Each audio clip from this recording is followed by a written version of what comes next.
اب جناب وہاں پہ کیا ہوا، جب وہ عیادت کے لیے آئے تو بات چیت شروع ہوئی، انہوں نے کہا میرے حوالے کرو، کہ جی میں تو آپ کے حوالے نہیں کرتا۔ باقاعدہ ابن زیاد نے ہانی کو عیادت کے لیے آیا تھا، مارا پیٹا زخمی کیا۔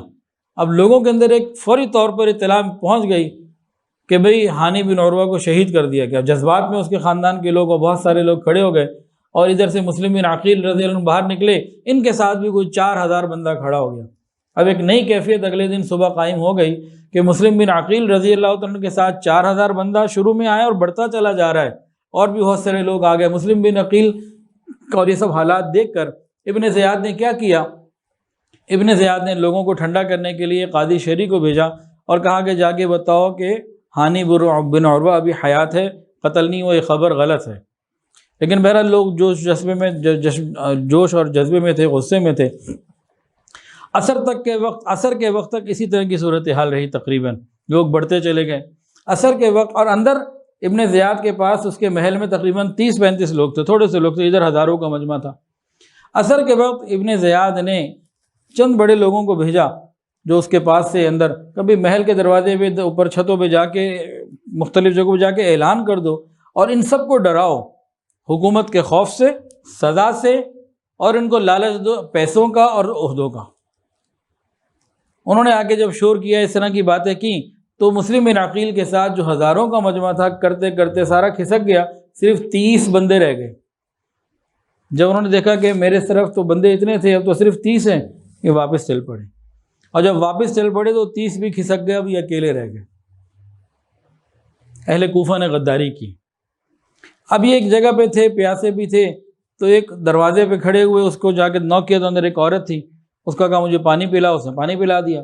اب یہ وہیں بیٹھے ہوئے، کہا جاؤ، یہاں بیٹھے کیوں؟ کہا بھائی میں مسلم بن عقیل ہوں، تمہارے گھر میں پناہ لینا چاہتا ہوں۔ اس کو رحم آ گیا، اندر پناہ دے دی۔ اس کا بیٹا بلال باہر گیا ہوا تھا، واپس آیا تو اس کو کچھ محسوس ہوا، ماں اور بیٹے کی بات چیت ہوئی، تو ماں نے کہا خبردار کسی کو بتانا نہیں، میں نے پناہ دی ہے۔ بیٹے نے کہا ٹھیک ہے۔ اب ابن زیاد نے ایک انعام مقرر کر دیا اور ایک حکم دے دیا کہ تلاش کرو مسلم بن عقیل کو، زندہ مردہ جو بھی تلاش کر کے لاؤ، اور گھر گھر کی تلاشی شروع ہو گئی۔ اب بلال کو اندازہ ہوا کہ اگر ہمارے گھر آ گئے اور یہ پکڑے گئے تو پھر ہماری گردن بھی جائے گی، تو خود ہی جا کے اطلاع کر دی کہ بھئی میری ماں نے پناہ دی ہوئی ہے۔ اب کیا ہوا، ابن زیاد نے 70 بندے دے کے اس ایک گھر کا محاصرہ کروایا اور کہا ان کو زندہ مردہ پکڑ کے لاؤ۔ مسلم بن عقیل رضی اللہ تعالی عنہ نے ان 70 لوگوں کا اکیلے مقابلہ کیا، بہت دیر مقابلہ رہا، اور ان کی ہمت نہیں ہوتی تھی پکڑنے کی، حتیٰ کہ یہ خود بھی زخمی ہو گئے، زخموں سے چور چور ہو گئے، اور ان لوگوں نے گھر میں آگ بھی لگا دی۔ بالآخر ان 70 لوگوں کا جو کمانڈر تھا نا، اس نے یہ کہا کہ دیکھو میں تمہیں جان کی امان دیتا ہوں، اپنی گرفتاری دے دو، ابن زیاد کے پاس تمہیں لے جاؤں گا، اور تمہارا چچا زاد ہے، تمہیں کچھ نہیں کہے گا، چھوڑ دے گا۔ انہوں نے کہا تمہاری امان کی اس نے کوئی حیثیت دینی ہی کوئی نہیں، جب تم مجھے وہاں لے جاؤ گے اس نے مارنا ہی ہے، تمہاری بات کی کوئی اہمیت نہیں اور تمہاری بات مانے گا ہی نہیں۔ خیر تھک چکے تھے اور ایسی کوئی چیز نہیں تھی، تو انہوں نے مقابلہ ختم کیا اور اپنے آپ کو پیش کر دیا۔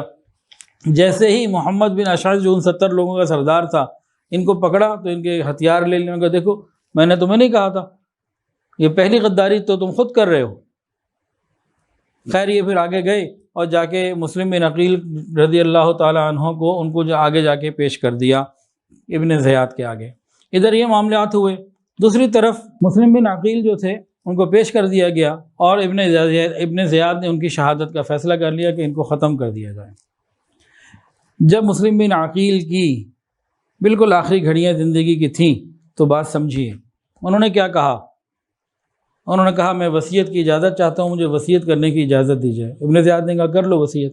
تو 2 وصیتیں مسلم بن عقیل نے کی۔ نمبر 1، درمیان میں ایک بندہ تھا، اس کو کہا کہ میں نے 700 درہم کسی کا قرضہ دینا ہے، وہ نام بتایا، کہا تم میرا قرضہ دے دینا۔ اور دوسری وصیت حضرت حسین رضی اللہ تعالیٰ عنہ کو حالات کی تبدیلی کی اطلاع دے دینا، میری شہادت کی اطلاع بھی دے دینا، اور ساتھ منع کر دینا کہ مت آئیں۔ مسلم بن عقیل کو بات کو سمجھیں، مسلم بن عقیل کو حضرت حسین نے بھیجا کیوں؟ کہ اہل کوفہ کے حالات کی اطلاع دو۔ انہوں نے کہا حالات سازگار ہیں، آ جائیں۔ حالات بدل گئے، موت کا وقت آ گیا، تو دونوں ذمہ داریاں پوری کی۔ ایک ذمہ داری قرضہ تھا کسی کا، کسی کو کہا کہ دیکھو تم میرا قرضہ ادا کر دو۔ ہمیں کبھی قرضے کی ادائیگی کی اتنی فکر ہوئی؟ میرا نہیں خیال کہ کبھی ہوئی۔ دوسری بات جو ان کا فرض منصبی تھا، جاتے جاتے وہ بھی پورا کیا کہ پہلے میں نے وہ حالات بھیجے، اب یہ حالات بھی سیدنا حسین رضی اللہ عنہ کو پہنچ جائیں۔ اب جس بندے کو کہا گیا اس کا نام تھا عمر ابن سعد، اس نے وصیت سننے کے بعد ابن زیاد سے اجازت مانگی۔ اب مسلم بن عقیل رضی اللہ تعالیٰ نے وہ جناب وصیتیں دونوں کر دی، اپنی ذمہ داری پوری کر دی۔ عمر ابن سعد جس کو وصیت کی تھی اس نے ابن زیاد سے اجازت مانگی کہ آپ کا کیا خیال ہے، اجازت ہو تو میں ان کی وصیت پوری کر دوں؟ کہ وصیتیں کیا ہیں؟ ان کا دو باتیں کہی ہیں۔ نمبر ایک، قرضہ ادا کر دو۔ تو ابن زیاد نے کہا امین آدمی خیانت نہیں کر سکتا۔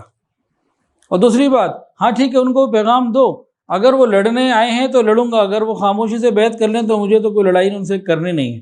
تو بہرحال ابن زیاد نے اجازت دی، اور باقاعدہ حضرت حسین رضی اللہ تعالیٰ عنہ کو راستے میں تھے اور اس مقام زیالہ تک پہنچ چکے تھے، یہاں پر ان کو پورا پیغام ملا، حالات کی اطلاع ہوئی اور ساری تفصیلات ملی، لیکن یہ آگے بڑھتے رہے اور کہنے لگے کہ جو اب ہو کے رہنا ہے وہ ہو کے رہے گا۔ اور مسلم بن عقیل کو شہید کرنے کے بعد ہانی بن عروہ کو بھی شہید کر دیا گیا۔